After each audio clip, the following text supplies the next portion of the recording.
bonjour tout le monde! Salut Francis, salut Hélène, comment ça va? Bonjour, ça va bien vous autres? Oui! Ça va bien, Donc, cette semaine, on reçoit une nouvelle amie qui s'appelle Hélène. Hélène Morin, merci d'avoir mis les noms en bas des photos, qui est entre autres membre de la Corporation des zoothérapeutes du Québec et qui fait donc de la zoothérapie. En plus, tu vas pouvoir nous en parler plus aussi parce qu'on voit Synergie Plume et Poils, donc voilà, donc tu vas nous parler de ça. Et on trouvait ça important de parler de zoothérapie parce que ça touche les animaux nécessairement, mais ça touche aussi les humains. Puis nous, on est vraiment dans tout ce qui est relation humain-animal. Exact. Même si nous, moi puis Laurence, notre métier, c'est de soigner les animaux. On est des humains qui soignent des animaux, qui appartiennent souvent à des humains. Fait qu'il y a des relations ici. Puis il y a quand même, je crois, beaucoup de confusion, limite de galvaudage du mot zoothérapie, que c'est utilisé à tort et à travers.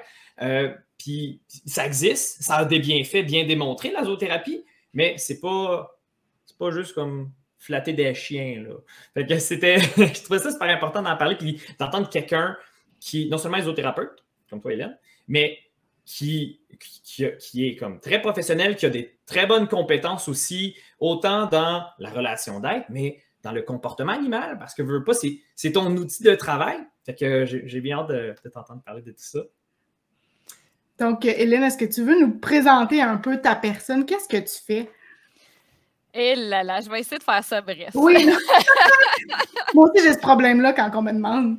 Je vais faire ça bref. Je me pratique à faire ça bref. En fait, je suis zoothérapeute depuis maintenant 13 ans. J'étais dans un autre domaine au départ. J'ai suivi une formation complète. Je suis jamais restée sur cette formation complète-là. Il y a 13 ans, la zoothérapie, ce que c'est aujourd'hui, puis ce que c'était il y a 13 ans, pour moi, on a fait comme beaucoup, beaucoup de chemin. Quand j'ai sorti de la formation, je savais qu'est-ce que je maîtrisais quand même au niveau personnel, au niveau de la relation d'aide, au niveau de l'animal. Puis je suis allée chercher comme plein de bagages sur le terrain avec de gentilles personnes qui sont encore autour de moi à l'heure actuelle. Donc, des enseignants qui me disaient « Oups, t'as peut-être pas compris telle chose, je vais t'aider, t'as de l'air motivé, t'as de l'air engagé, on veut travailler avec toi. » Fait que j'ai comme bâti comme mes compétences, mon réseautage au travers les années. À l'heure actuelle, on est rendu 7 intervenants de terrain dans notre intervention. On a 20 enseignants, donc on a un volet formation, on a un volet intervention. Comme tel, je ne m'étais pas limitée à aucune clientèle, donc je travaille encore en centre jeunesse, en centre de thérapie de dépendance adolescents, CHSLD. J'ai fait des animations de fêtes, j'ai comme touché à tout. C'est très large. Oui, c'est ça, qui n'était même pas de la zoothérapie pour ce qui est de tout ce qui est des animations de quartier, mais ça m'a vraiment permis de me faire comme un bagage large de quel animal va où, puis pourquoi, puis quelle attitude avoir, puis etc. L'ensemble des outils qu'on a besoin aussi. Ça t'a permis aussi de découvrir qu'est-ce que toi, tu préférais du domaine aussi? Oui, c'est une bonne question. Oui, j'ai touché à tout en tripant dans tout, mais maintenant, je dirais que je suis vraiment rendue plus adolescent, parent-enfant, adulte, programmes spéciaux, nouvelles choses. Fait que j'ai vraiment le goût de creuser là. Cool. Fait que, puis on a développé expertise là, au niveau chien, perroquet, et on a 2 chevaux miniatures aussi qui travaillent. Fait qu'on s'en tient pas mal à ça au niveau travail. C'est suffisant parce qu'on doit prendre soin de tout ce beau petit monde-là. Ah, ça vit vieux, les chevaux miniatures. C'est une trentaine d'années, là? Oui, exactement, exactement. Moi, juste voilà. De penser à des petits chevaux, je suis juste comme... Oh. Je sais pas pourquoi ça a un degré de plus cute que le reste. Oui! Le reste m'intéressait, mais là, je suis oh mon Dieu, des petits chevaux. Puis ça a le même effet, par exemple, chez les clientèles que dire, exemple, on s'en va à l'écurie ou dire je vais à la ferme, on ramène les mêmes effets, c'est juste sont plus faciles à transporter, puis etc. Oui, en effet. Est-ce que vous les transportez dans des voitures? Oui, madame. En fait, on a tout aménagé les camions pour que ce soit sécuritaire. Je me disais que c'était pas une smart. Oui. Puis, tu sais, il y a beaucoup d'enjeux au niveau bien-être de faire ça. J'ai eu beaucoup de discussions avec une amie éthologue qui est dans la formation, puis elle me disait, hey boy, des fois, c'est une zone grise, mais elle me disait, fais attention, puis là, on voit à l'entraînement ce qu'il mange, es-tu confortable, es-tu habitué, es-tu exposé intelligemment? Fait que, il y a toujours une petite zone grise qu'on se dit, hey, boy, OK, là, il y a un cheval dans le gymnase, mais qu'on a adapté tout, qu'on s'arrange qui est comme confortable, mais il y a toujours cette fameuse petite zone grise-là, mais on s'arrange pour mettre le mieux qu'on peut. Là, partout, hein, ça, puis dans le transport. Tu sais, moi, j'ai été exposée à ça au biodôme, mais transporter des animaux, là, oulala! Tu sais, personnellement, si je déménageais, je ne sais pas, en France pour 3 mois, je ne sais pas si je mettrais mon chien dans l'avion. Ouais. C'est stressant, les transports. Ah ouais, j'étais comme, tu sais, si je déménage comme, tu sais, pour la vie, c'est une on va chose. trouver une façon, là. C'est tout le temps de déterminer, est-ce que le stress vaut l'effort, vaut le changement, vaut toute la souffrance que ça va causer. Fait que...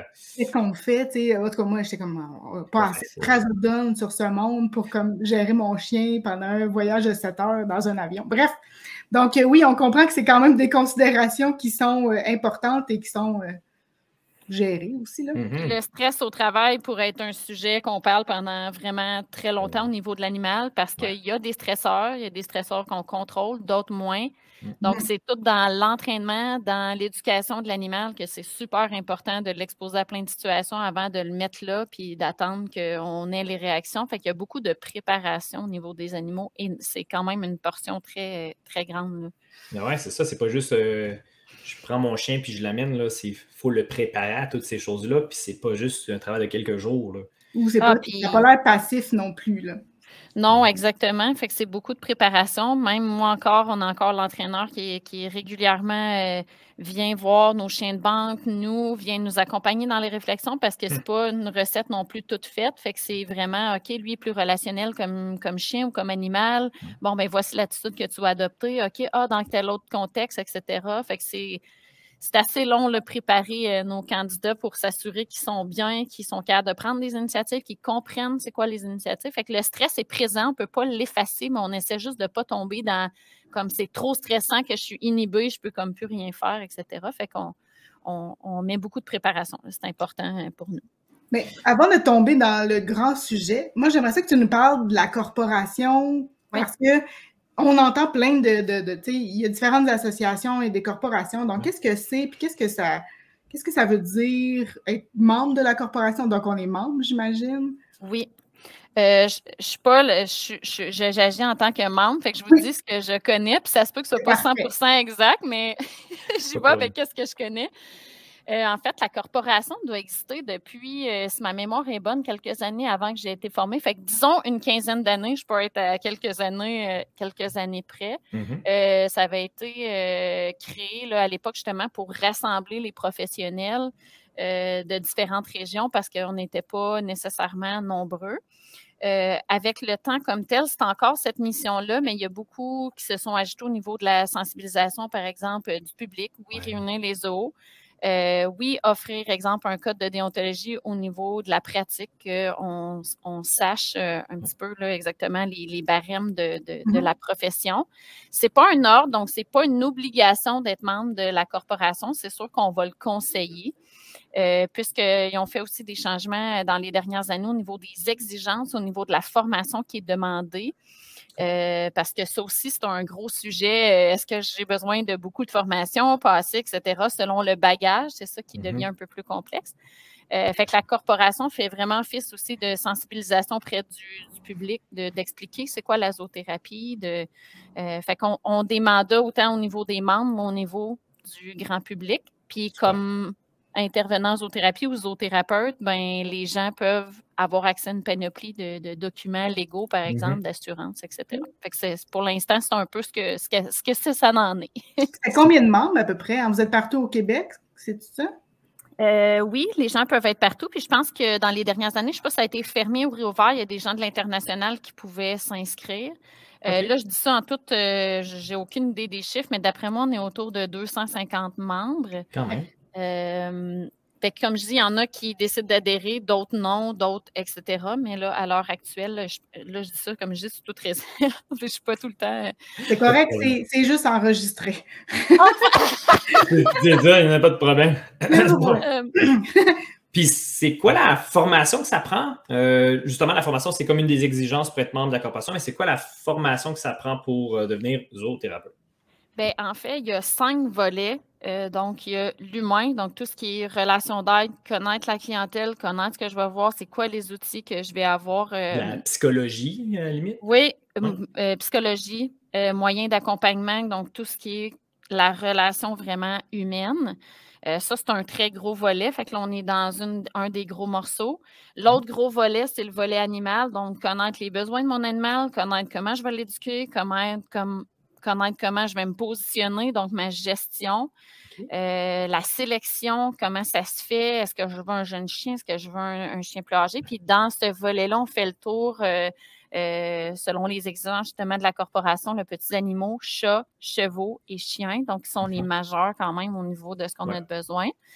Ce qui réunit l'humain, donc le 3e volet, c'est ce qui réunit l'humain et l'animal, c'est l'intervention. Ça veut dire concrètement comment je vais mettre l'humain et l'animal toujours ensemble dans un battement de respect, puis c'est là que c'est le gros volet, je veux dire. Ça a l'air d'être comme une planche qu'on doit comme s'assurer qu'elle reste équilibrée tout le temps, parce que tu veux pas que ça tombe tout d'un côté ou tout de l'autre, parce que ça a des impacts, tu sais.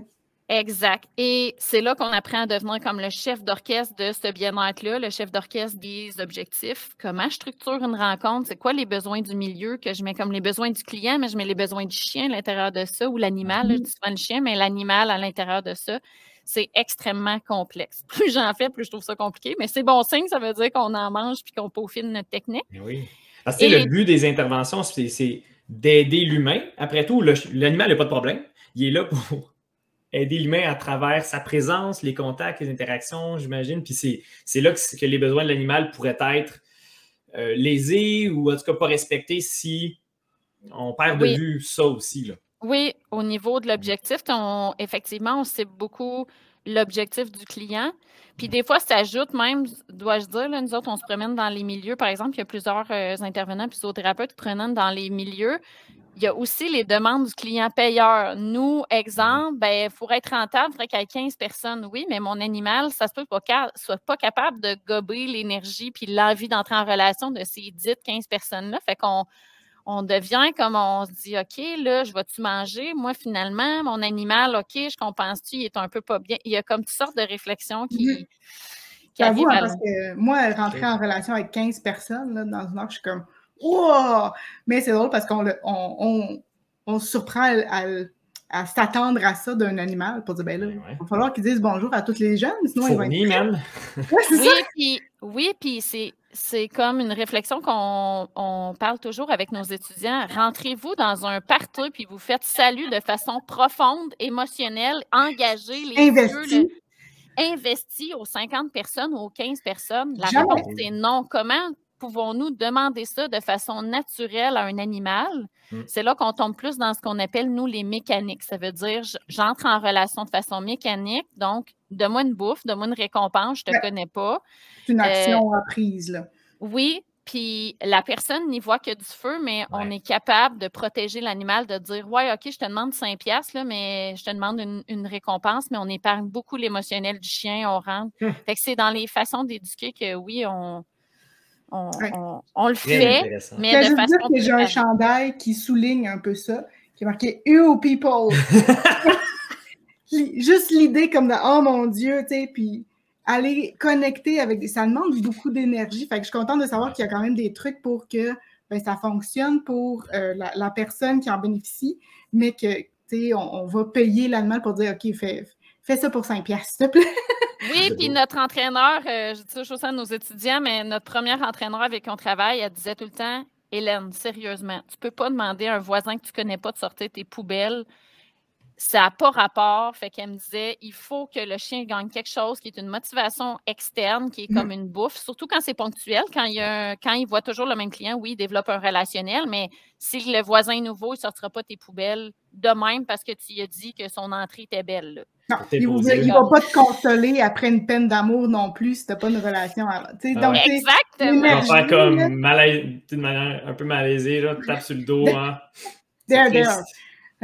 C'est pour ça que c'est mal compris, Lazo. Ça fait partie de ça. Si on s'attend que naturellement un animal comme le fasse, puis fasse comme « Hey, wow, le fameux moment magique », mais le moment magique est créé et soutenu par un intervenant et non l'animal qui gobe comme tout le stress de toutes ces demandes-là. Parce que c'est vrai qu'on tombe souvent dans des discussions un petit peu plus ésotériques de l'animal, il y a de l'énergie. J'ai même vu le classique genre de petit dessin animé où est-ce que la personne est toute noire parce qu'elle broie du noir, puis l'animal y arrive, puis là, il absorbe le noir, comme il absorbe mon énergie négative. C'est peut-être ça que la personne se dit.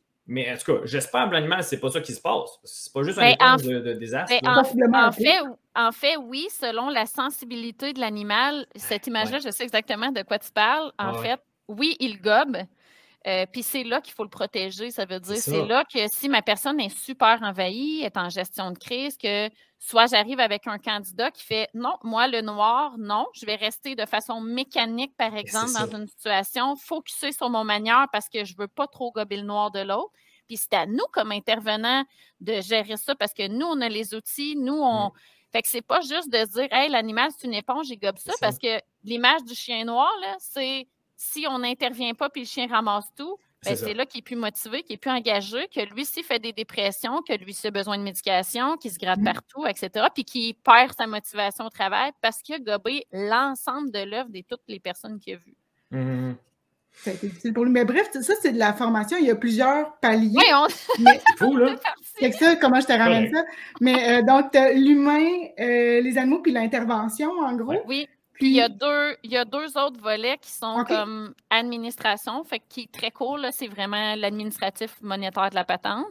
Oui, parce qu'il y a souvent des entrepreneurs à la limite. Là. À ton compte. Oui, c'est ça. Oui, très peu d'emplois actuellement pour toute la gestion que j'appelle et les dépenses d'arrière-scène, l'entraînement, les soins des animaux, etc. Oui. Puis, il y a tout le volet stage. Donc, comment je t'accompagne? Je peux-tu aller observer? Je peux-tu aller voir? Je peux-tu être comme, par exemple, nous, on a un gros volet stage observation et supervisé. Ça veut dire on vous amène dans les milieux, on les amène en avant-plan, mais on est toujours là comme filet de sécurité, faire des retours, voir c'est où que je dois travailler. Puis ils travaillent avec nos animaux. Ça veut dire on n'a pas à stresser. Mon animal va-tu devenir stressé? Je le suis moi-même, je suis en train de m'exposer. Ça arrange pour avoir des animaux qui ont été exposés régulièrement, qui sont habitués de transférer sur quelqu'un d'autre pour comme les soutenir. Puis après ça, ils ont un stage autonome. Fait qu'il y a quand même une bonne démarche à faire. C'est combien de temps, ça, cette formation-là? Est-ce que c'est un DEC? Est-ce que c'est une formation privée? C'est combien d'heures? Parce que ça a l'air quand même beaucoup, je trouve. Oui, en fait, nous, le total, c'est 531 heures. C'est ce que la corporation nous demandait comme heure minimum. Les gens peuvent demander, par exemple, des crédits de cours. Ça veut dire, exemple, vous autres, vous êtes technicien en santé animale, on vous créditerait, exemple, les besoins des chiens, etc., qui est relié vraiment à comprendre les besoins. Fait que ça raccourcit un peu les formations en lien avec les compétences. Nous, on est un établissement privé. Actuellement, il y a le Cégep de la Pocatière qui donne la formation au niveau public. Eux, c'est un AEC et de mémoire, ils se donnent sur 3 ans. Ils voient l'ensemble des mêmes choses, les mêmes choses que nous, mais réparties comme différemment. Puis j'imagine, dans le même ordre d'idée, si quelqu'un avait un bac en psychologie d'humain, il y aurait des crédits. Ouais. Je ne sais pas au niveau, par exemple, comment eux, ils fonctionnent. C'est pas arrivé encore comme ça. C'est ça. Non, mais par rapport à la corporation dirait, je reconnais que tu as des compétences dans la relation d'aide avec l'humain, fait que peut-être qu'il y aurait des crédits de trucs de même. En fait, l'AEC, la différence, en fait, c'est qu'eux, ils vont accepter uniquement du bagage de gens qui ont déjà un diplôme en relation d'aide, tandis que nous, des fois, on part à zéro. Fait que quelqu'un qui pourrait faire un changement de carrière. Fait que nous, on a comme les 2 options, mais c'est la différence là, vraiment avec eux au niveau de la formation. Super. On demande ça parce que, en gros, Francis puis moi, je suis sûre qu'on a entendu plein de fois des techniciens dire « Ah, je vais faire de la zoothérapie. » Puis moi, de faire comme « T'es-tu sûr? Tu sais-tu vraiment c'est quoi de la zoothérapie? » C'est plus de la relation d'aide. C'est sûr qu'il y a un travail avec l'animal, mais c'est beaucoup plus de la relation d'aide qu'autre chose. Puis... Fait que c'est quoi la zoothérapie? Hélène, dis-nous c'est quoi? C'est quoi ça fait? C'est quoi ça fait la zoothérapie? Puis c'est quoi ça fait pas? Bon, premièrement, la zoothérapie, c'est un moyen d'intervention pour atteindre un objectif avec une personne. Fait que oui, on est dans la majeure au niveau de la relation d'aide. Là où les gens sont un petit peu biaisés, c'est les effets de la présence animale versus la vraie zoothérapie. Je m'explique. On réalise que quand je vais voir, je suis bénévole, je vais donner 2 exemples, ça va peut-être éclairer. Je suis bénévole, moi, dans un CHSLD, puis je pense avoir un bon chien, ou je pense que, exemple, je suis technicienne en santé animale, puis je considère bien gérer puis bien lire mon animal, ce qui est fort probable. Puis je m'en vais au CHSLD dans la chambre d'une madame, puis dans la chambre d'une madame, le fait de voir mon chien, bien, elle s'ouvre sur son vécu, puis je trouve ça donc beau, puis tout le monde trouve ça beau. Puis on s'en va dans l'autre pôle inverse. J'ai un intervenant en zoothérapie qui aussi maîtrise le comportement puis qui va créer cette même ouverture-là. Fait que là, à partir de là, on est dans ce qu'on appelle les effets bénéfiques de la présence animale. Ça veut dire que l'animal va ouvrir, va abaisser des barrières de la personne qui va nous parler de son vécu.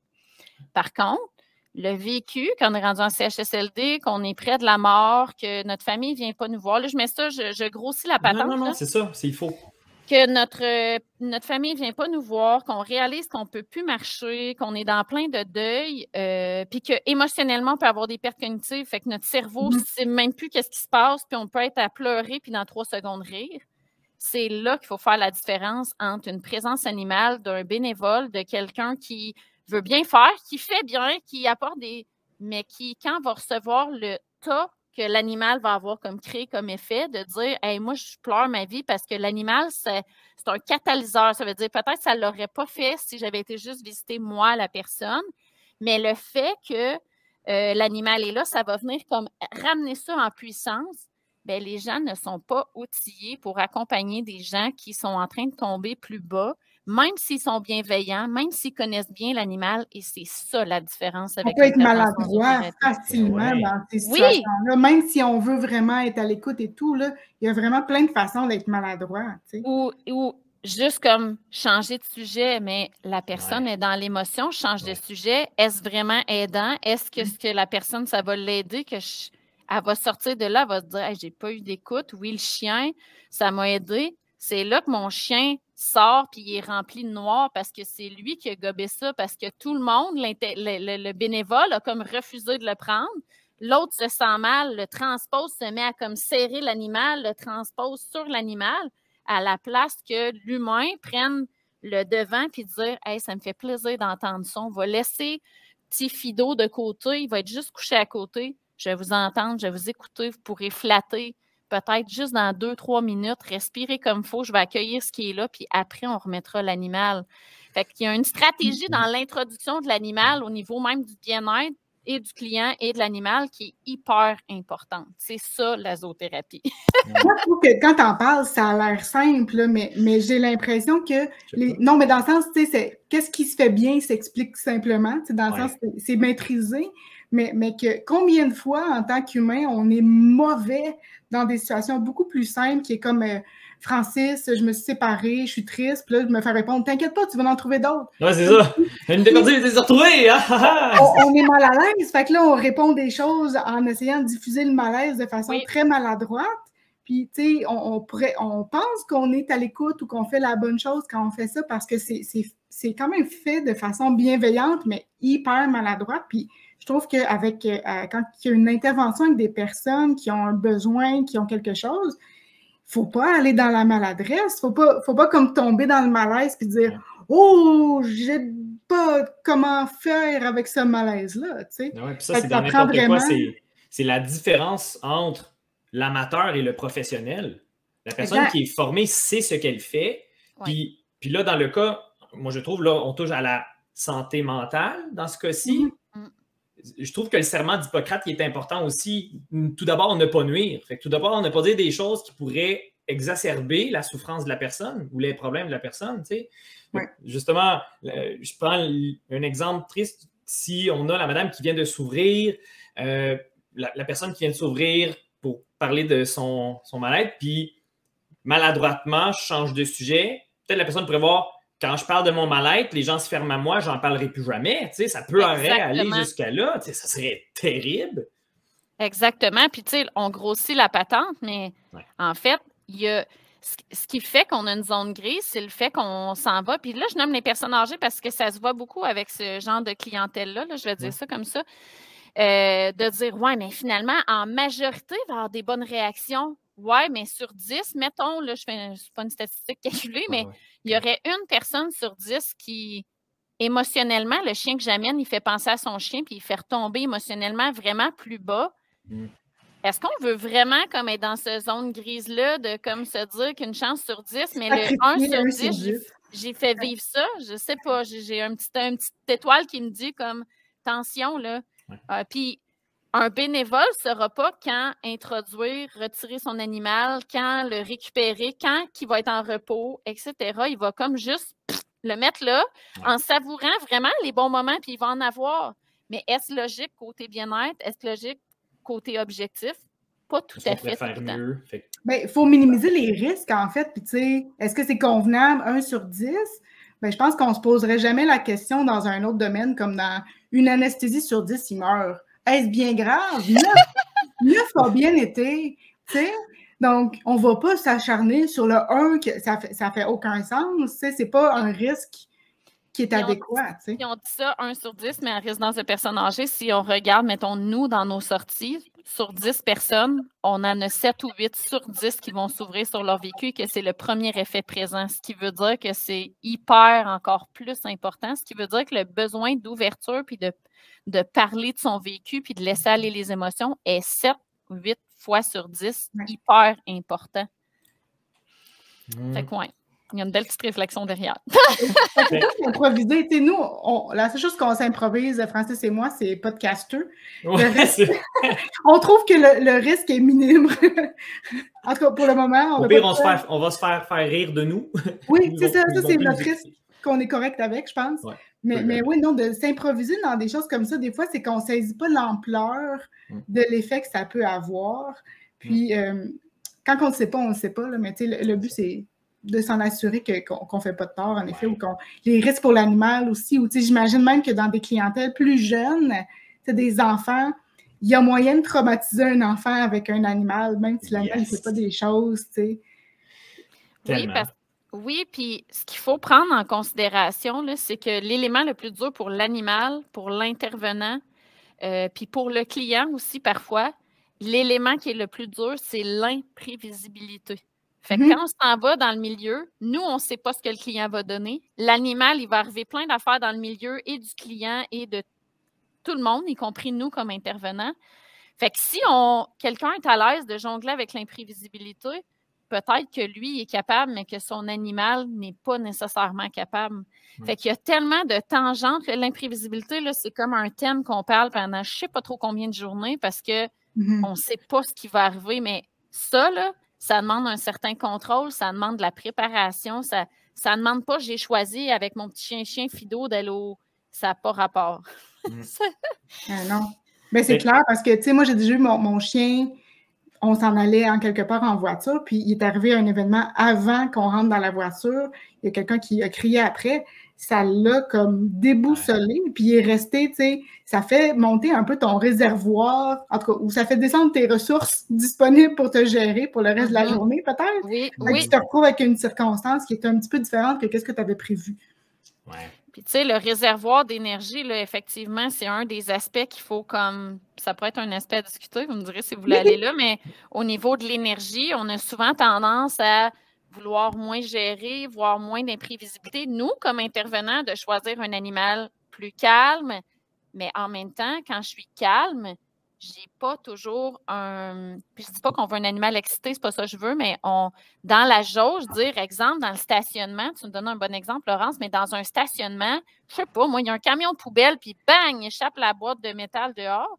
Mais si j'arrivais, mettons, sur un niveau respectable d'énergie avec mon animal, puis que là, ça la baisse, effectivement, ça l'amène en hypervigilance, à moins bien récupérer naturellement, à avoir besoin plus de soutien de l'intervenant, donc un potentiel plus de risque de danger. Fait que plus notre niveau d'énergie est bas, pensons à quand on revient d'une journée de travail, nous, on est moins patient, puis on a moins le goût de bien des affaires, on a le goût juste de comme se ressourcer au niveau énergie. Fait que si on amène un animal comme trop calme, trop passif, trop parfait, parce qu'il va être facile à gérer, plus on se retrouve à se dire qu'on est en train de mettre quelqu'un dans une situation de danger, alors que si on prend l'inverse, quand on a de l'énergie, on s'engage, on va vers l'autre, on prend des initiatives, ben ça demande du gaz faire ça. Fait que des fois, les gens nous disent « Eh boy, il y a donc bien du gaz, ton animal. » Ben oui, parce que s'il est pour faire 2 heures ici, je veux pas que sa jauge en fin de rencontre soit trop basse. Je veux juste bien gérer l'énergie, mais ça, c'est pas donné à tout le monde de gérer cette énergie-là. Puis ça me fait penser aux vidéos que je t'ai montrées, Laurence, puis on en trouvera peut-être d'autres. Mais c'est un chien super engagé, il bouge vite, il va chercher la balle, il revient, etc. Il est comme « Oh, OK, what's next? Qu'est-ce qui va se passer? » Bien, c'est pas si facile de gérer cette énergie-là, surtout quand on rajoute un enfant, une clientèle imprévisible, un client payeur qui s'amène pour gérer encore les yeux. Fait que l'énergie, c'est un élément hyper important et c'est là qu'on se trompe souvent. On veut un chien super calme. On veut un chien qui a de l'énergie condensée pour s'engager puis prendre des initiatives. C'est super. Fait de ce que je peux voir, là, donc la zéothérapie, relation d'aide, puis être capable de tout voir ça, bien juger de la situation pour jamais comme offrir un service qui pourrait nuire à la personne ou qui ne ferait pas l'objectif naturellement. Qu'est-ce que ça fait pas? Et où la ligne? Ou est-ce que là, ça, c'est plus de la zoothérapie, le service que j'offre, c'est autre chose? Ben, dans la structure, ça veut dire dans la rigueur de ce que je vais offrir. Quand on est ailleurs, en fait, les 3 éléments, peut-être que ça va vous aider pour que ça soit de la zoothérapie, les 3 éléments importants, professionnels formés, membres de la Corporation des zoothérapeutes du Québec. Deuxième chose, sélection, éducation, entraînement, pairage de l'animal partenaire. Est-ce que ce chien-là ou cet animal-là va bien avec tel client? Et objectif. Donc, est-ce qu'on est en train de travailler un objectif qui est spécifique, mesurable, atteignable, réaliste, tangible, etc.? Donc, dans la mesure où l'un de ces aspects-là n'est pas respecté, pour nous, ce n'est pas de la zoothérapie. Fait que ça peut peut-être aider au niveau de la définition de. Mais j'avoue que ça fait un peu, tu sais, des fois, c'est comme, hey, juste être à côté du chien, ça va y faire du bien, mais là, on n'est pas dans la zoothérapie. Parce qu'on l'entend tellement souvent, les gens qui disent, ah, moi, avoir mon animal, ça me fait de la zoothérapie ou des choses comme ça. Puis, tu sais, je comprends ce qu'ils veulent dire, que ça leur fait du bien. Je pense que ça mélange peut-être un peu les termes. Oui, oui ce qui est important de comprendre, c'est l'exemple avec les poubelles que je donnais tantôt. Ouais. Puis même de la personne âgée, peut-être plus. Je suis en train de me ramener à mon exemple des poubelles. Mais c'est la différence entre les effets bénéfiques puis une intervention en zoothérapie. Nous, on va servir des effets bénéfiques. C'est-à-dire, si la personne elle va s'ouvrir sur son vécu en notre présence, on va jumper sur ça, on va partir de ça pour guider notre intervention, puis réintroduire notre animal au bon moment. Mais ça se peut que de façon à la maison, j'arrive à la maison, mon animal vient se coucher sur mes genoux, que j'ai envie, mon chum il est là, que je sois plus émotive, j'ai plus envie de parler. C'est l'effet de la présence animale, mais sans structure. Donc, où est-ce que ça va aller? Puis à la maison, c'est pas mal, ça amène comme beaucoup de choses positives. Là, où est-ce qu'on se trompe? Mais à la maison, mon conjoint puis moi-même, on est quand même sain d'esprit dans un sens, mais quand on s'en va avec des clientèles, exemple, du centre jeunesse, la détention, des gens en détresse, qu'on s'en va en plan parce que c'est pas toujours, on a des limites aussi au niveau professionnel, là, ça me fait penser à ça, mais où est-ce qu'on s'en va accompagner une équipe professionnelle? Ça sera pas aussi beau que dans mon salon chez nous, puis mon animal, ça se peut que ce soit pas parfait que la clientèle, etc., mais on fait mal la différence entre l'effet bénéfique de la présence animale puis une intervention en zoothérapie. L'un utilise l'autre, mais l'autre est à sa plus simple. C'est ça. On le sait que ça, c'est bien documenté. Avoir des interactions avec un animal, ça fait du bien. Oui. En tout cas, ça peut en faire du bien. Oui. Mais c'est pas ça, la zoothérapie. Ça prend un intervenant qui va se servir de ça pour aller ailleurs, pour aller atteindre un objectif de bien-être, de travail émotionnel avec la personne. Ça prend un patient qui souffre de quelque chose aussi, j'imagine. C'est pas juste... moi, tout va bien avec mon chien, je passe du bon temps avec mon chien, il me fait de la zoothérapie. Non, je dois avoir un peu un problème à la base à régler ou à améliorer. Oui, il faut que faut que le client, ça veut pas nécessairement dire qu'il faut qu'il ait comme un diagnostic, mais dès qu'il veut travailler de façon comme volontaire quelque chose, puis tu sais, on s'en va un petit peu dans des branches différentes, là, mais dans le sens que il faut que la personne elle soit ouverte à apprendre quelque chose pour elle. Mais c'est juste je me ressource, je vais jogger avec mon chien parce que ça me motive de faire du sport. Ça en a un autre exemple, c'est l'effet de la présence animale. Ouais. Mais prenons un programme, même déjà des programmes qu'on a déjà donnés, bien, on a une clientèle qui est moins active, qui fait du jeu vidéo, qui a besoin d'aller faire de l'exercice pour son bien-être. Là, on va utiliser à bon escient l'animal à bonne place avec une clientèle qui a déjà beaucoup de difficultés pour se motiver à faire de l'exercice. Mais on est ailleurs, là. On est dans deux choses. Mais c'est très concret, c'est ça. On veut faire quelque chose, on veut atteindre un objectif. Oui. Puis ça, je trouve que ça fait la différence, entre autres, avec avoir un animal. Puis je pense que ça s'appelle du compagnonnage, si je ne me trompe pas. Genre, juste avoir un animal pour ressentir des bienfaits, c'est mon compagnon de vie. Fin, ça s'arrête là. Oui. Mais il existe le terme qu'on entend souvent, la zooanimation. Oui. On s'entend, il y a le mot zoo qui est commun à la zoothérapie, puis que je pense beaucoup de mélange aussi. Puis ça ne demande pas là, les mêmes exigences que la zoothérapie. J'ai tellement une bonne question, je vais clarifier ça. OK? S'il vous plaît. Bon, premièrement, la zooanimation, la zooéducation, c'est des termes qui ont été inventés à l'époque dans un but, et il y en a d'autres, OK? Ah, j'en doute pas. Dans un but de venir se démarquer. Moi-même, je les avais utilisés parce que c'est ce qu'on m'avait enseigné. Scientifiquement, actuellement, on parle davantage d'intervention assistée par l'animal qui serait notre général. Mettons qu'on voudrait faire une image. Puis on a l'activité assistée par l'animal qu'on pourrait mettre qui serait de la zooanimation, d'accord? Mais le vrai terme, c'est activité assistée par l'animal. On a la thérapie assistée par l'animal, puis on a l'éducation assistée par l'animal. Ouais. Ça, c'est basé sur des définitions de nos amis les Américains qui ont beaucoup de chaires de recherche sur le lien humain-animal, qui sont quand même avancés beaucoup plus que nous, je suis obligée de dire. Mais on a à s'inspirer. C'est le fun. Oui, c'est ça. Fait que quand on est en train de dire que je fais juste de la zooanimation, vous êtes en train de dire que vous faites de l'activité assistée par l'animal. Mais pour moi, que vous fassiez de l'activité assistée par l'animal, de la thérapie ou de l'éducation, je pourrais clarifier chacune des trois si vous en sentez le besoin. Pour moi, même si on fait de l'activité assistée par l'animal et qu'aléatoirement dans mon activité, il y a des gens qui souffrent, il y a des gens qui ont des difficultés, il y a des gens qui veulent prendre l'animal sur leurs genoux, mais qui ont peut-être une paralysie, puis j'ai besoin de le savoir, puis j'ai besoin d'intervenir en conséquence. Bien, en fait, pour moi, quelqu'un qui décide, un intervenant zoothérapie ou un zoothérapeute qui décide de faire du AAA, de l'activité assistée par l'animal ou de la zooanimation, se doit d'être formé parce qu'il va rencontrer la même clientèle, il va falloir qu'il fasse un pairage intelligent. C'est juste qu'il n'est pas dans le même niveau d'accompagnement. Ouais. Ça, c'est une zone grise. Mais chez nous, les intervenants, des fois, ils me disent « Ah, moi, je voudrais comme juste aller travailler avec les personnes âgées. » Oui, mais tu vas faire tout le processus de TAA, EAA, AAA et tu vas décider volontairement de faire du AAA parce que tu vas le faire avec la meilleure des têtes.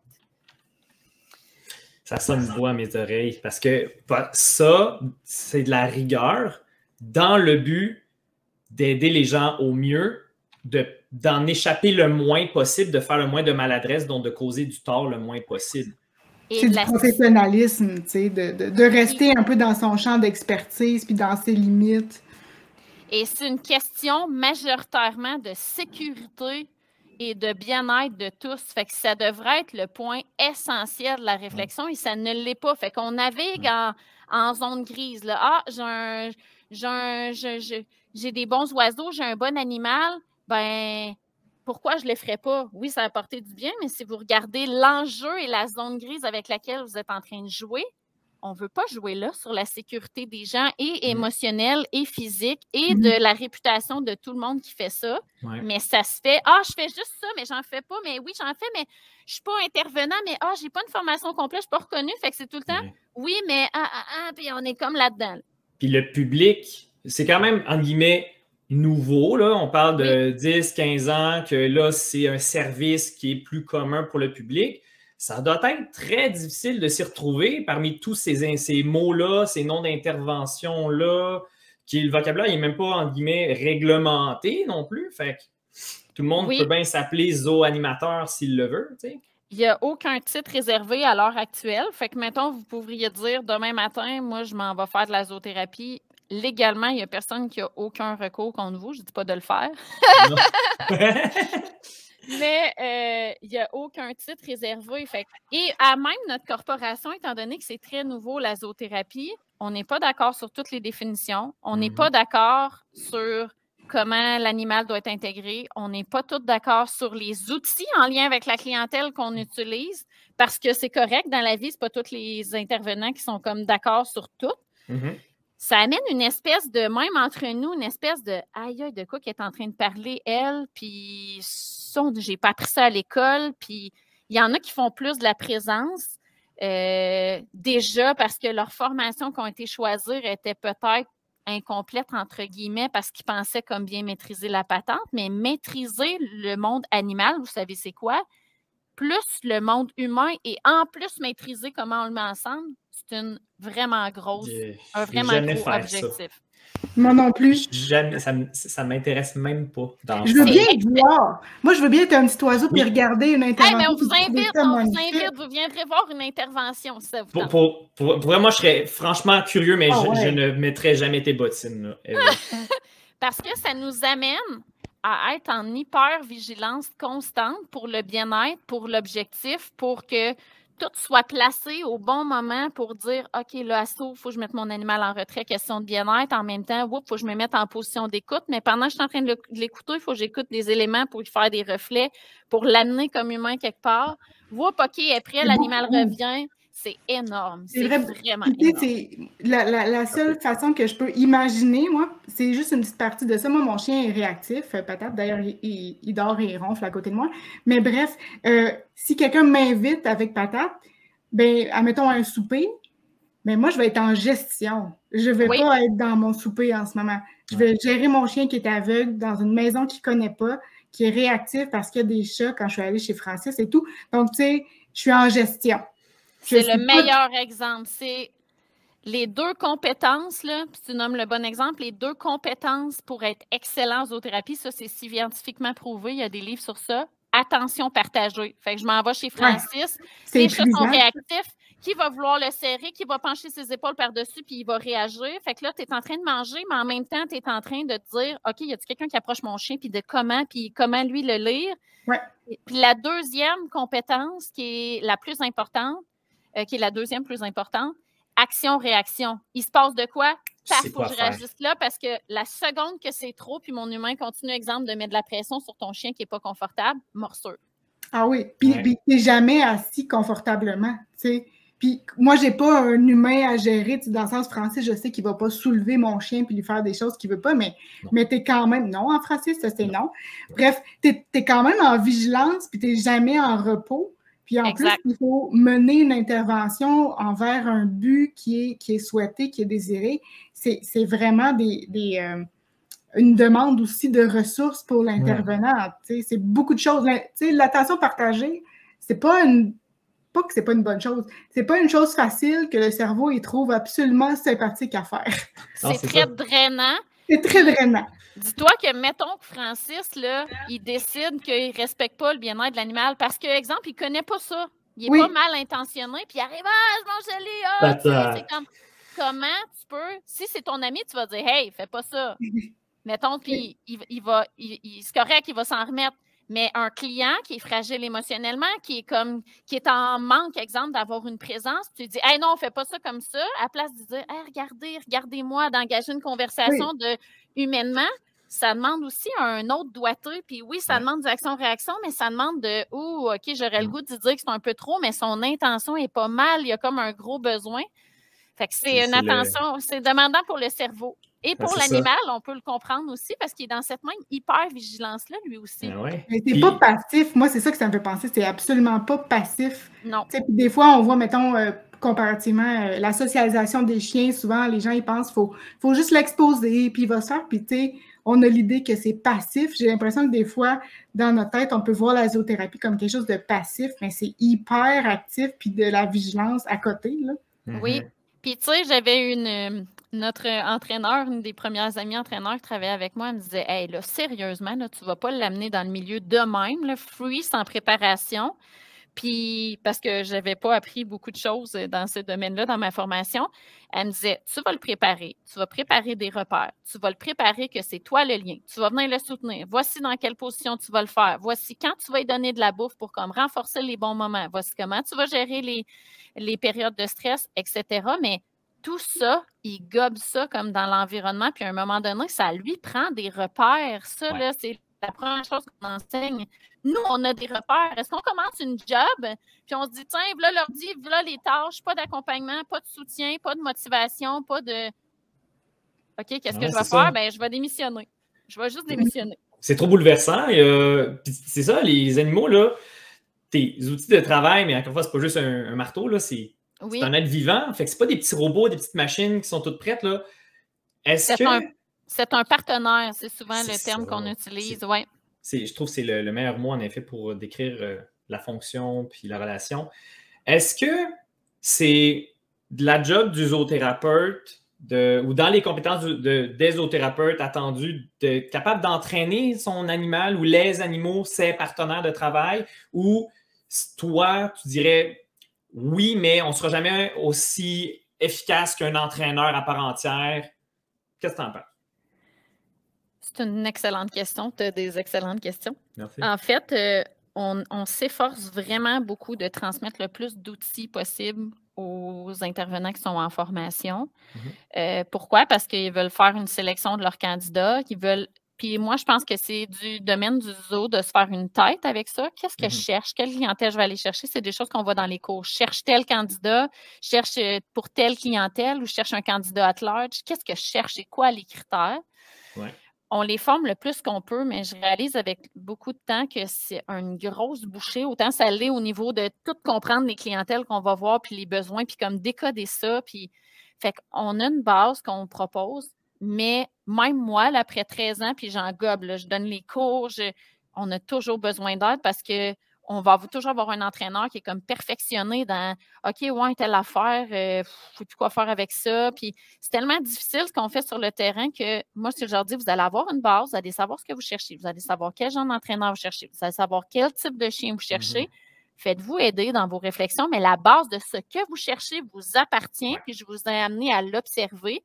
Maintenant, dans les petites spécificités de « mon chien sorti, il a fait ça », ça se peut, vous ne sachiez pas exactement quoi faire, il va falloir vous référer à quelqu'un en comportement qui comprend bien évidemment ce que vous faites, parce que ça, c'est un autre enjeu. Tout le monde connaît la zoo, même en entraînement.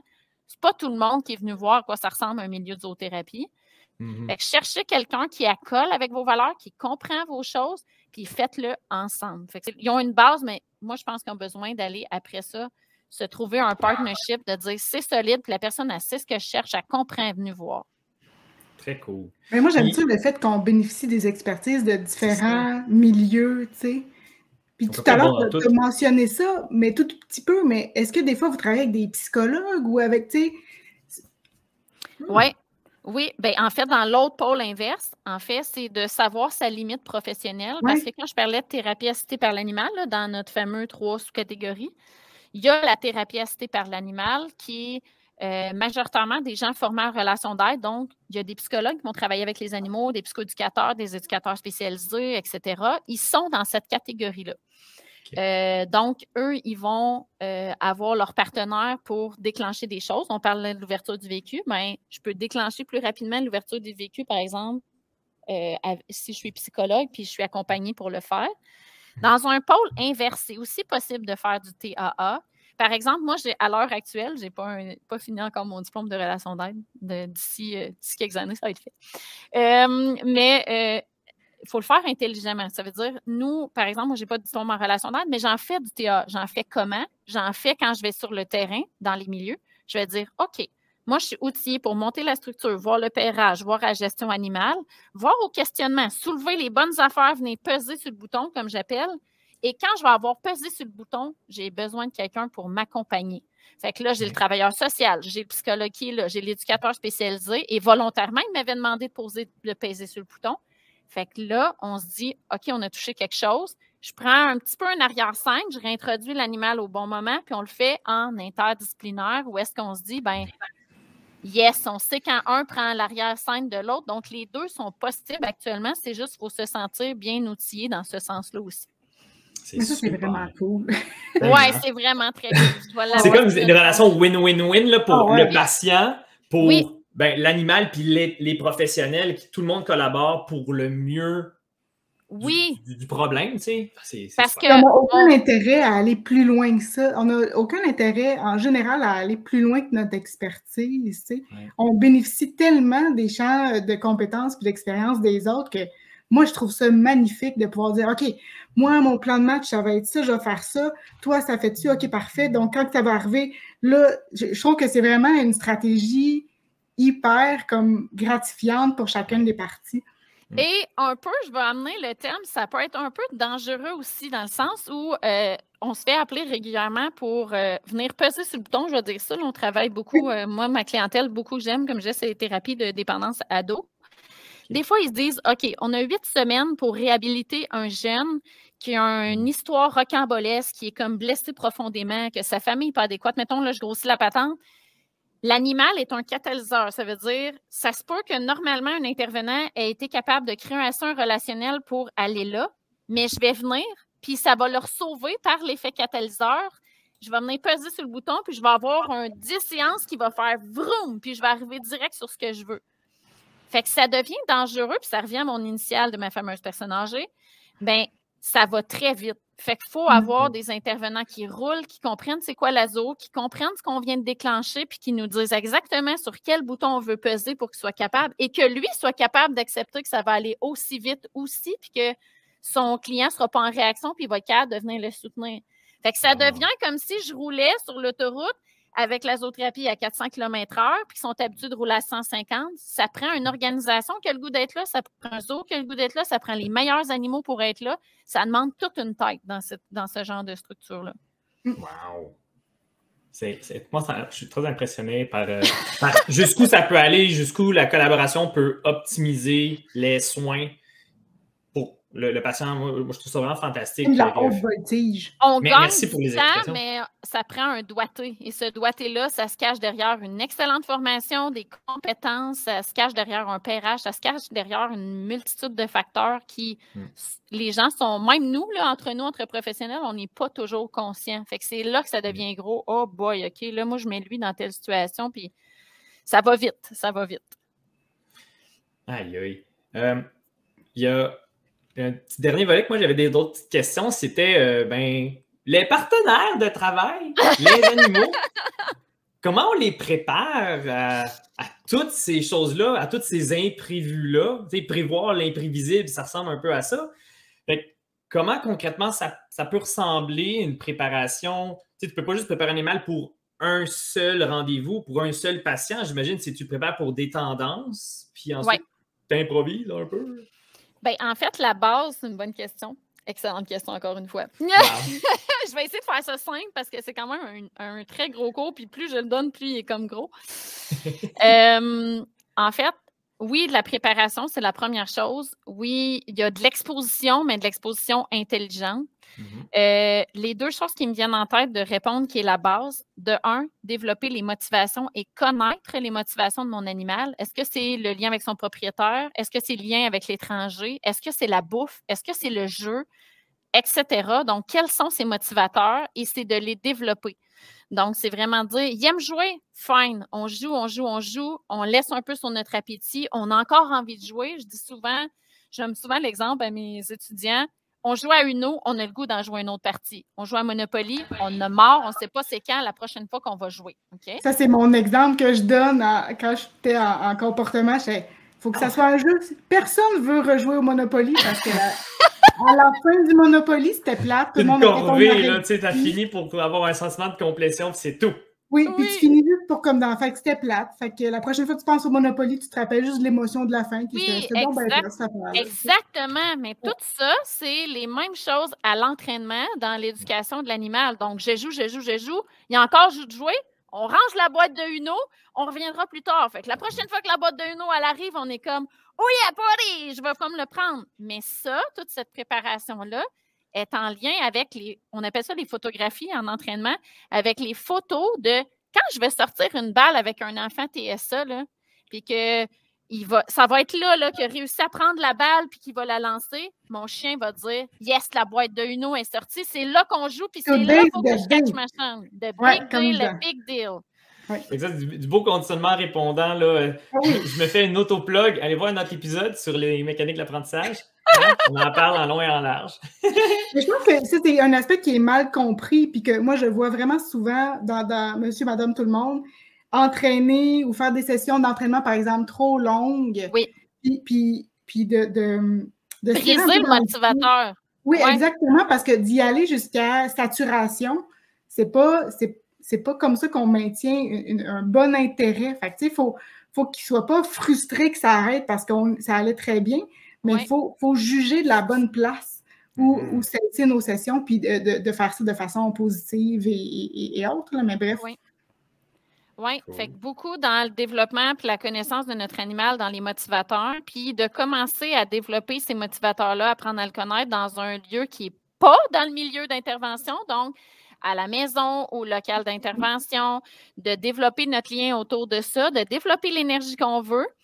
Ce qui m'amène au deuxième point qui est super important et très mal compris dans notre domaine, les fameux repères. Ce que ça veut dire, c'est une routine de travail où mon animal sait qu'on est en train de le préparer. Nous, on se prépare le matin, on se brosse les dents, on s'habille, on est déjà en train de se mettre en mode travail. Donc, d'avoir un harnais, d'avoir un type de laisse, d'avoir un podium, d'avoir un target pour se dire « Hey, elle va me sortir, il va y avoir 10 personnes. Où si je m'en vais, puis elle va être occupée, puis elle va avoir une portion de son attention pas là. » Bien, j'ai un podium, il est tellement bien entraîné que mon chien, il est en attente, mais il est dans un mode comme physiquement passif, je vais dire, mais intellectuellement actif, de se dire « Je sais qu'est-ce qu'elle me demande. » Et il va prendre l'initiative au travers de tous ces repères-là pour se dire comme « Hey, yes, sir, là, je sais ce qu'elle va me demander. » Elle vient puis je sais que ça va être le fun. Ouais, ça va être malade. Je sais qu'elle va me demander un peu de passivité physique, puis elle va être sur son podium, puis je sais. Fait que quand, exemple, on fait monter un animal, je veux dire sur un fauteuil roulant, par exemple, d'un jeune, puis qu'on utilise les targets, nous, c'est un simple tapis. Bien, le chien sait, exemple, hey, je le sais, là, je sais qu'est-ce qu'on s'en va faire. Fait que là, ils sont là, puis ils sautent après le fauteuil roulant, puis ils se disent « Ah, ça va être full payant, je veux monter. » Fait qu'il sait, j'ai même pas besoin de le brimer, il n'aime pas se faire prendre, il écrase à terre, elle va me prendre, j'aime pas ça. Il est en train de savoir qu'il peut prendre des initiatives parce qu'il sait exactement où est-ce qu'on s'en va. Fait que ça enlève beaucoup de stress. Puis les motivateurs sont, les repères sont tellement bien motivés que ça vient donner un print positif à la situation. Parce qu'en fauteuil roulant, c'est un des enjeux très difficiles. C'est en hauteur, c'est comme des fois incliné, c'est des fois je suis super proche en réciprocité de la personne, puis je n'ai pas envie d'être là, puis elle baffe, puis elle a le goût de, je mets ça, je grossis encore, là, mais... Fait que si mon tapis vaut 2000$, puis que ma situation en vaut 1000 négative, je suis encore à plus 1000 dans l'émotion reliée à ce que je lui demande. Fait qu'il va encore prendre l'initiative comme pour le faire. Fait que construire ses repères et sa routine. Et ça les repères... Oui. Ah ben, ça me fait penser, puis à la limite, on peut faire un lien, les chiens d'assistance, ils ont aussi des repères, c'est très essentiel. Quand il y a le classique, quand le chien il a le harnais, tu ne le touches pas, des trucs comme ça. Là. Ça ressemble un peu à ça pour le chien. Ce que j'ai envie de te dire, c'est que l'émotion est différente. Ah, okay? Ouais. OK. Ah oui, parce qu'il y a une anticipation de le fun puis de quelque chose de payant. Parce que dans les chiens d'assistance, moi, je les trouve relativement plus inhibés, mettons. Oui, c'est vrai. Plus passifs. Ils sont en attente, tu sais, mais calmes, tu sais, et non pas comme dans « Oh, je sais la chaîne de comportement ou ce qui est attendu de moi, puis je prends le contrôle, puis Colin, c'est le fun parce que c'est une belle opportunité pour gagner de l'argent, entre guillemets. » là. Oui, puis je vais nommer un exemple derrière ça. Nous, on utilise comme beaucoup le harnais pour dire, exemple, qui est aussi utilisé avec le chien d'assistance, pour dire « on s'en va travailler ». Ce qu'on veut, nous, à l'entraînement, quand on entraîne, c'est je mets ton harnais, explosion, jeu, ça veut dire on vient donner du gaz, de l'engagement. Puis quand on met le harnais puis on ne fait plus le explosion jeu, paf, il va s'asseoir, il va initier des choses comme hey, come on, notre entraîneur a dit toujours ça, il est où le party? Fait que là, il s'engage encore plus. Tandis que si on monte les repères et la routine de façon comme plus passive en donnant pas de gaz, on est en train de comme écraser un peu ça, alors que nous, on veut de l'énergie, on veut de l'activité. Puis les mêmes initiatives, ce que les gens, ils trouvent, c'est mal compris dans notre domaine, je trouve. Quand on entraîne les repères, les gens se disent « Ouais, OK, on entraîne la cage en a un repère de dire va te reposer, c'est ton lieu, c'est ta place, mais vas-y avec engagement et positif. Mais on ne comprend pas, on pense que ça devient comme mécanique d'avoir un repère, mais ce mécanique-là est très aidant pour le bien-être animal et au travers ça, développe des initiatives par lui-même. Ouais. Fait que là, on n'est plus dans le naturel, wow, magique de la patente. Là. On est dans la préparation, on est dans rentrer en relation de façon saine et de façon réfléchie avec le client qu'on a devant nous. Nice. L'émotion est super, super importante et dans l'exposition, c'est la même chose. Fait que je rewind juste motivateur et repère. Pour moi, c'est l'essentiel. Comment on prépare les animaux, les partenaires pour ce genre d'intervention-là. Très cool. Puis, ben justement, on a glissé un petit peu, puis je pense que c'était quelque chose que tu voulais voir, que je voulais qu'on aborde, parce qu'au même titre qu'il y avait de la confusion aux yeux du public beaucoup entre c'est quoi de la zoothérapie puis qu'est-ce qui ne l'est pas, ben c'est quoi un chien partenaire d'un zoothérapeute et un chien d'assistance? Puis là, assistance, ça peut être large, ça peut être autant le classique chien d'handicap physique, je suis aveugle, chien guide, mais chien d'assistance psychologique qu'on voit aussi apparaître depuis quelques années. Ouais. Diabète, convulsions aussi. Ah, ben oui, les chiens qui réagissent quand la personne a des crises. Oui, exact. Tout dépendamment de la modalité d'entraînement qui va être mise sur l'animal, puis je prends juste ma pôle de zoo, on parle de ce qu'on jasait tantôt, l'émotion, l'engagement, on est majoritairement là. Fait que dans la prise d'initiative, qu'est-ce qu'on veut? Ben, exemple, dans le chien, je vais dire, de soutien ou d'assistance, on veut des initiatives, mais précises. Mais nous, mettons que le chien, là, je ne sais pas, il pense que c'est le podium, mais finalement, il a sauté sa table puis il a pris sa balle.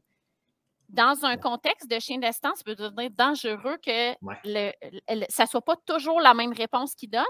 Mais nous, ce qu'on aime, c'est ils se disent « Ah ouais, le podium, ça ne marche pas. Je vais aller chercher ma balle sur la table. Ça ne marche pas la balle. Je vais aller chercher comme d'autres choses. » Fait qu'on crée comme une multitude que le chien sait sa résolution de problème, mais on va partir de s'il y a une mauvaise résolution de problème, puis je ne sais pas, il fait rire le jeune qui n'a jamais déclenché parce qu'il saute sa table puis il va aller chercher sa balle. On prend ça, nice, le chien a pris cette initiative-là, mais côté sécuritaire avec le chien de soutien d'assistance, pas le temps là, que le chien ne vrille pas sa bonne solution là, dans sa résolution de problème. Mais nous, ça devient comme... Et c'est là que ça devient difficile aussi comme intervenant de dire hey, « moi, j'avais préparé qu'il ait sur son podium, puis il ne veut pas y aller, il a sauté sa table. » Ouais, puis je change mon plan A, j'arrive à Z, puis je m'en vais vers d'autres choses. Fait que l'émotion puis les initiatives sont comme un peu... La rigidité de le faire est aussi différente parce qu'on va avoir une meilleure latitude en zoothérapie. Donc, ça serait faux de dire que les chiens d'assistance font de la zoothérapie avec la personne qu'ils assistent. Oui, parce que tout dépendamment de l'objectif qu'on va travailler, ça se peut qu'un intervenant en zoothérapie qui travaillerait la même problématique ne ferait pas le même pairage au niveau personnalité. Il n'a pas choisi le candidat d'assistance, il est tout le temps avec la personne, il vit avec le chien d'assistance. Oui, puis l'autre enjeu difficile que tu m'amènes, ça vient d'ouvrir dans ma tête, là, c'est vraiment plus difficile d'être un chien de zoothérapie. Je dis ça, là, peut-être que je me ferais lancer parce que le chien d'assistance ou de soutien répond aux besoins d'une seule personne. Le chien de zoothérapie rentre dans un local, il y a 5 personnes, il répond aux besoins de son propriétaire, répondre aux 5 personnes qui sont là, à l'intervenant qui va sortir de son local pour venir le flatter. La charge est vraiment plus grosse. Là, il en fait peut-être plusieurs par jour. Oui, puis c'est pour ça qu'il faut bien les préserver, mais l'entraînement est encore plus difficile parce qu'un élément dans les repères, par exemple, c'est comment mon chien va transférer à quelqu'un d'autre. J'ai un ado, j'ai dit, toi, tu travailles avec Fido aujourd'hui, comment mon chien va se détacher de moi, ça se travaille.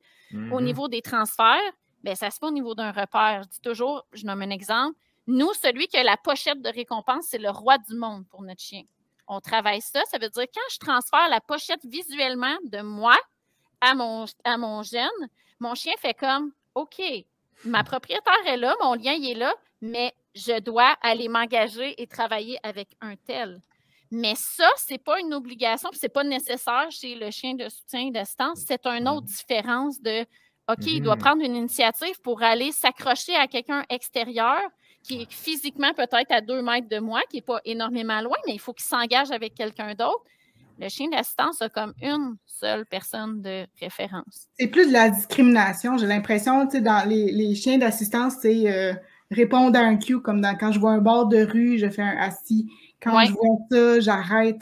Tu sais, c'est beaucoup de réponses à quelque chose, mais effectivement, il n'y a pas tant d'initiatives. Puis on ne lui demande pas de faire des choix. Tu sais, moins, en tout cas, ou plus d'alerter, tu sais, mettons, là, je transgresse, mais les chiens détecteurs dans les aéroports, ben, c'est quand tu sens ça, fais ça. Quand tu fais ça, sans ça. Là, j'ai l'impression que c'est, OK, je te montre les targets un peu. Voici, quand je mets ma pochette à côté de cette personne-là, moi, j'aimerais ça que tu t'interagisses avec... en tout cas, si tu interagis avec cette personne-là, c'est là que tu es gagnant, mon ami. Puis qu'on y va dans l'énergie pour dire OK, ça n'a pas marché. Puis que là, ils disent comment je fais, tu sais, comment je ferais pour que ça marche? Puis là, qu'ils cherchent d'autres comportements qui pourraient lui amener ce genre d'interaction. Parce qu'il n'y a pas d'intervenant. L'enjeu, là, c'est encore l'espèce d'effet de la présence animale. C'est ça. On se dit que, c'est exemple, en chien de soutien, ça va apaiser la personne, c'est vrai. Mais est-ce que pour faire cheminer, c'est là la différence, est-ce que pour faire cheminer ma personne, je serais intervenant en zoothérapie, pour faire cheminer ma personne au travers sa propre anxiété à lui, j'aurais peut-être choisi, exemple, de faire un effet miroir avec un chien agité pour être capable de comprendre qu'est-ce qui agite ma personne, comment je peux l'aider en relation d'aide. J'aurais peut-être pas choisi son chien de soutien. Il vient le soutenir dans tous les jours.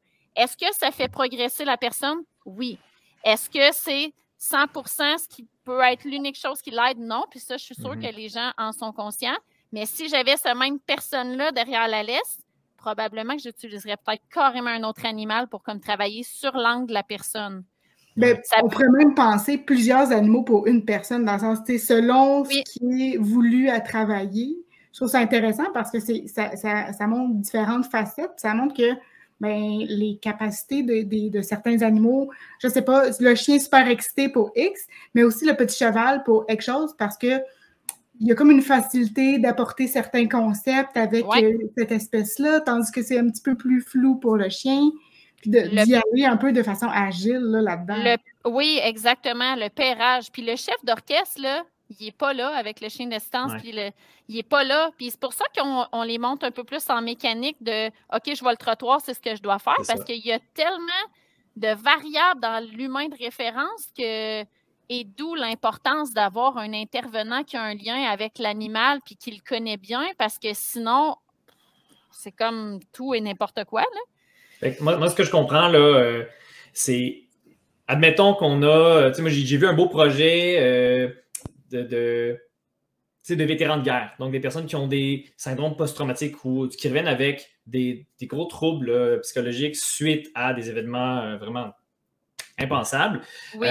Puis que justement, ils se font attitrer un animal, un chien, la plupart du temps, pour les accompagner dans le quotidien, pour les aider à passer à travers parfois des crises, là, littéralement, de panique, d'anxiété. Ça n'est pas mon domaine, mais j'imagine des enfants de même.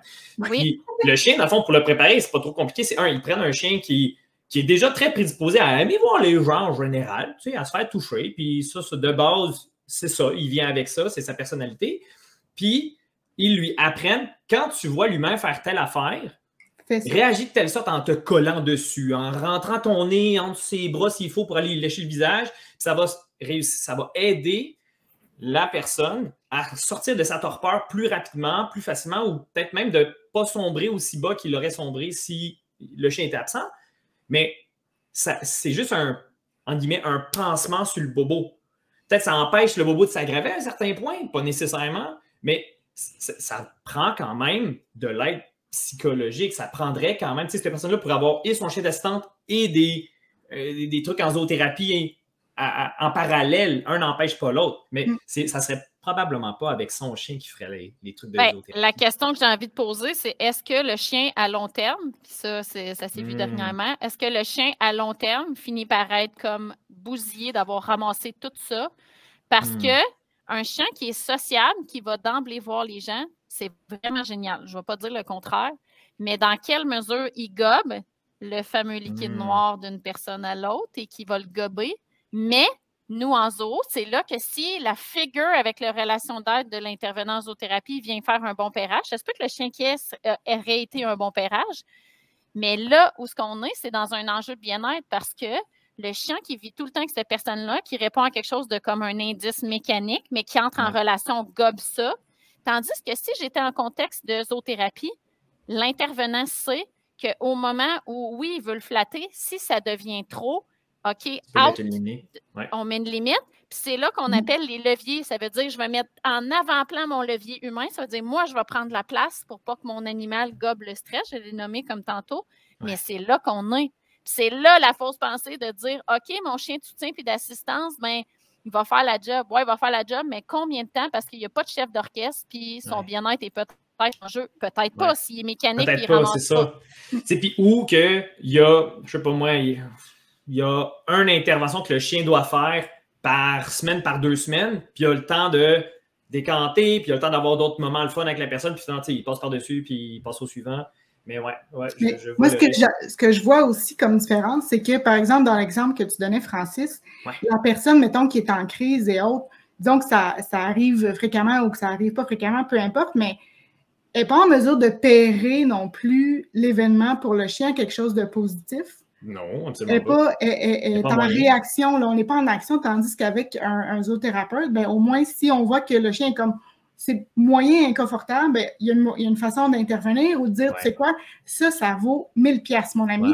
Puis là, donner du foie séché pour dire, tu te questionnais à savoir si tu aimais vraiment ça, ce qui est en train d'arriver, mais regarde, tu sais, ça paye vraiment beaucoup, puis que le chien fasse, écoute, coût-bénéfice, pas si pire finalement. Je ne sais pas, j'imagine, là, mais je sais pas, j'imagine que ce genre de chien-là qui a été comme préformé pour répondre aux besoins du patient, il y a un certain encadrement, une supervision qui n'est pas laissé à lui-même par après, qu'il y ait des petits suivis. En tout cas, je croise les doigts, j'espère que ça existe. Ça serait vraiment bien. J'enlève les trucs des combattants, je connais comme moins, mais pensons aux chiens qu'on développe comme partenaire pour le TSA. On pourrait longuement parler. Mais je vais ajouter quelque chose par rapport à ce qu'on est en train de parler. Pas le technicien central mal ici, mais le trouble du spectre de l'autiste, j'imagine. Oui, exactement, oui. C'est tellement notre jargon, je m'excuse. Non, mais si tu tapes TSA sur Google, c'est pas technicien central mal qui pop, là, je te jure. Oui, t'as bien. En fait, là, c'est que selon où est rendu le client, mettons, je le mets en zoo, l'image du vétéran, une personne qui est en crise, je n'arriverai pas avec le même animal. Je vais arriver avec un animal blindé, que j'appelle, en mécanique, 100% sur moi, qui va faire, toi là, peu importe ce que tu vas faire, j'ai de la bouffe, puis peu importe ce que tu vas faire, je ne gobe pas ton énergie. Je vais être de bonne humeur, puis tout va bien aller. Exactement, je m'en fous complètement de ce qui est en train de se passer, je ne suis pas en train de m'éponger émotionnellement. Ça, c'est le genre de candidat qu'on utiliserait en crise. Par contre, quand la personne revient à elle-même, elle a besoin d'un soutien, elle a besoin d'un lien, qui est un autre effet de la présence animale, ça veut dire que je n'ai pas le même candidat dans ma structure d'intervention. Au début, je vais en avoir un blindé qui s'en fout complètement, qui va être là de façon mécanique. Ah ouais, flatte-moi pour arriver à te déposer un peu, mais je te regarde même pas, je m'en fous, je n'ai rien à faire. Puis de façon mécanique entraînée, de dire je regarde mon propriétaire puis il n'y a rien d'autre qui m'intéresse pour l'épargner lui de toute la gestion de ramasser ça. Mais dans un contexte où la personne s'apaise puis qu'elle se dit hey, je me sens mieux, ça m'a vraiment fait du bien, j'ai besoin de jaser. Là, j'ai besoin d'entrer en relation. Soit je le fais de façon mécanique avec le même candidat, ça veut dire que je transfère un repère pour le faire. Mais dans un autre cas, je choisirais, s'il est plus calme et disponible, un animal plus calme et disponible parce qu'il n'y a plus la boule noire à ramasser. La personne, ça s'est passé. Ça veut dire que dans ma même séance, si ça se passe tout dans la même séance, j'utilise 2 candidats complètement différents. Chose qui ne se passe pas tout seul chez monsieur, madame, tout le monde, puis qui ne gère pas de même parce qu'il est dans un besoin élémentaire, le monsieur ou la personne, ou peu importe, je dis monsieur, mais on n'est pas là. Fait que c'est complètement 2 choses différentes. Tellement. Tu sais, à quoi ça me fait penser, je vais faire un lien avec l'actualité. Il a été publié récemment une étude sur le bien-être des personnes ayant des animaux à la maison pendant le COVID. Oui, je l'ai vu. Qui a été écrit par ma directrice de mémoire, d'ailleurs, donc je suis biaisée. Mais je ne sais pas si vous avez eu le temps de le lire. Il y a été... les gros titres qui sont sortis sont un petit peu... ils confondent un peu ce que l'étude raconte, là, mais en gros, ça dit que selon nos strates sociales, puis selon nos moyens, bref, d'avoir un animal pendant la pandémie. Mais quand on sonde les gens sur leur bien-être, mais c'est aussi perçu, ça ne l'améliore pas de façon comme... Systématique selon, est-ce que finalement, ça a été une charge, tu sais, parce que ça a coûté plus de sous, puis tu sais, quand tu te sentais seul, puis que tu as adopté un animal pendant la période de pandémie pour essayer de combler ce sentiment de solitude, maintenant, si on te redemande est-ce que tu te sens encore seul, c'est possible que tu dises oui, parce que c'est pas réglé. C'est comme des fois un petit plaster à la limite. Ouais. On les considère comme des membres de la famille, mais pas au complet. Tu le sais, Francis, en clinique, c'est comme un enfant, ça va faire 20 $ pour l'analyse de sel. Comment ça, 20 $? Je suis comme, mais je comprends pas. Ouais, c'est ça. Bref. Donc, c'est un autre sujet, mais toi, entendre ça, est-ce que ça te parle? Est-ce que ça fait du sens pour toi? Que ça ne soit pas nécessairement merveilleux avoir un animal là, quand on a ça à la maison. Tu sais. Ça dépend toujours, c'est full intéressant. Je ne l'ai pas vu passer, mais je t'avoue. Je vais te l'envoyer sans me faire plaisir. Ça dépend sur quel effet bénéfique vrille ma personne. Si ma personne, il y a plusieurs effets. Là. Il y en a que c'est dans le contact physique qui vont s'apaiser, puis il y a 3 catégories que j'aime bien épeler dans les effets bénéfiques. Tu as tout ce qui est physique, fait que physiquement m'apaiser, baisser ma pression, etc. Il y a tout l'aspect psychologique, me projeter, donc projeter des choses de mon propre vécu sur l'animal. Ah, il a donc bien de l'air de telle façon, il est donc bien énervé, il m'énerve, etc., qui est comme tout l'enjeu psychologique. Puis le dernier, c'est le social. Fait que tout dépendamment sur quel effet on vrille, vous pourrez poser la question parce que n'importe quel propriétaire d'animal peut savoir ce qui l'intéresse quand il fait un peu d'introspection sur l'animal. C'est-tu de m'asseoir dans le sofa, d'avoir un lien? C'est-tu d'aller courir avec mon animal puis ça me motive à le faire de façon intrinsèque parce que je le fais avec lui? C'est-tu d'aller faire de la compétition puis de remporter des choses parce que les gens vont voir qu'on performe, etc.? C'est-tu parce que ça m'engage dans une conversation avec mon fils puis il fait partie de la famille puis ça augmente les relations sociales? Je peux comprendre que si quelqu'un, je ne sais pas, son chien, finalement, il l'avait acheté pour aller se motiver à faire de l'exercice, puis finalement, il ne l'a pas fait. Il se pose la question effet bénéfique relatif avec les coûts. Là. Lui, je suis sûre qu'il en est là, fait qu'il se dit, ouais, finalement, je pensais l'acheter pour faire telle affaire, ou je pensais acheter un chien pour comme faire du sofa, puis j'ai acheté un border collie. Genre, c'est ça. J'ai comme les attentes que tu avais, les attentes versus qu'est-ce qu'il y a, parce que moi, j'ai déjà vu en consultation, en comportement, des gens qui étaient tristes parce qu'ils ont acheté un chien pour le câliner, mais le chien n'aimait pas être flatté. Mais t'es déçu? Ben oui. Parce que... Comme les gens qui disent, moi, je trouve que mon chat s'ennuie, je vais y adopter un ami chat, hein? Puis finalement, les deux saillissent la face, puis ils se tapent dessus dès qu'ils se voient, puis c'est un chat de marde. Fait que là, ils sont pas avec 2 problèmes maintenant. Oui, fait que c'est sur quel effet bénéfique on vrille versus comme peut-être le coût, là, on nommait ça, mais c'est sûr, là, tout le monde s'est dit, OK, on est comme en train de stresser, on va s'acheter un chien, mais qui a dit que le chien va comme répondre à ça? Qui a dit que tu étais sur ce canal de communication-là? Tu sais, c'est comme si c'était ça. Fait qu'ils sont pas là, fait que ça répond plus aux besoins de l'un et de l'autre, puis là, on est comme, pourquoi qu'on a acheté ça? Exact. Ouais. Fait que moi, je trouvais ça super intéressant parce que ça a quasiment choqué un peu les gens qui en ont entendu parler, cette étude-là, en disant, ben non, c'est sûr que ça augmente la qualité de vie d'avoir un animal, tu sais. C'est comme, ben, pas tant ou pas pour tout le monde, du moins, parce que ça dépend, comme tu le dis, de pourquoi tu es allé en chercher un, qu'est-ce que tu as essayé à la limite de combler, c'était quoi tes attentes, qu'est-ce qui est arrivé, est-ce que c'était vraiment la bonne solution ou le pairage, c'est-tu bien fait, en tout cas, dans ce duo-là de vie? Ben même l'effet comme plaster qu'on a, c'est le même effet super magique qu'on se dit d'amener notre animal au CHSLD puis d'attendre que la magie s'installe. Elle ne s'installe pas tout le temps, ça prend un chef d'orchestre, ça sera un bon pairage. Tu sais, ça me fait quasiment plaisir d'avoir vu cette publication-là, d'avoir vu les réactions des gens comme de surprise ou de déception parce que notre mission à travers les balados, en invitant plein de professionnels comme toi, Hélène, aujourd'hui, c'est de sensibiliser les gens qu'il y a des nuances. Hein? C'est pas noir ou blanc, surtout avec les animaux. Puis dans le domaine des animaux, moi, ce que je trouve important avec ces nuances-là, c'est qu'on veut éviter que les animaux soient pas galvaudés, mais qu'ils soient abusés du genre... Ils n'ont pas leur mot à dire. On les achète, puis on les donne, puis on les vend, puis on les euthanasie si on veut bien. C'est triste, c'est cru ce que je viens de dire, mais c'est un peu ça la réalité. aussi. Ils sont utilisés, puis ils n'ont pas leur mot à dire parce qu'ils n'ont pas la capacité de le faire, ou du moins, on n'a pas la compréhension de comprendre qu'est-ce qu'ils disent. Fait que c'est important de dire, pense-y 2 fois. C'est pas un toutou, c'est un être vivant qui vit des choses, qui ressent des choses, qui a des besoins à combler. Pense pas juste à toi quand tu en adoptes un. Exact. C'est là qu'il ne faut pas aller en zoo non plus, d'être concentré uniquement sur le besoin de l'humain en face de nous. Notre besoin à nous, de peut-être, ça aussi, c'est une erreur que je vois souvent, mais bref, d'être super fusionnel avec notre animal et de faire quelque chose avec lui. Fait que, est-ce que ça répond aux besoins de l'animal, de moi, comme intervenant, puis de mon client? C'est comme toute une... C'est fascinant, la zoothérapie. Merci beaucoup d'avoir éclairé plein de lanternes à ce sujet de la zoothérapie. Moi, j'ai le feeling qu'il en reste encore plein. C'est ça a l'air creux à mort. On s'en fera un autre. On s'en fera oui. Prise 2, un jour. Fait que c'est le moment où, naturellement, hein, on vous dit... On veut entendre vos réactions, chers auditeurs. S'il y a des questions qui sont restées sans réponse, qu'on n'a pas abordées, ben, c'est ça, là, Hélène, carte chouchou imaginaire de Tout le monde en parle.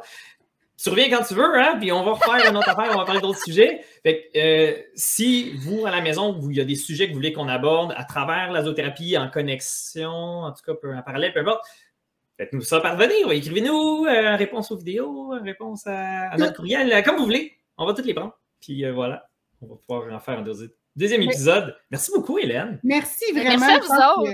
C'était vraiment cool. Puis merci de t'intéresser assez à ce domaine-là pour avoir continué dedans. J'ai l'impression que tu dois être une inspiration aussi pour les gens dans les écoles qui apprennent à faire ça. Donc, j'espère que ça va continuer. Puis je pense que les animaux, les humains en bénéficient, ça c'est clair. Là. Mais nous, on est contents que les animaux aussi, ils ne payent pas là, pour cette... Ouais, c'est ça. Ils ne payent pas le prix de ça. Là. C'est important pour nous. Ouais. Merci beaucoup, Hélène. On dit bye, on part le générique.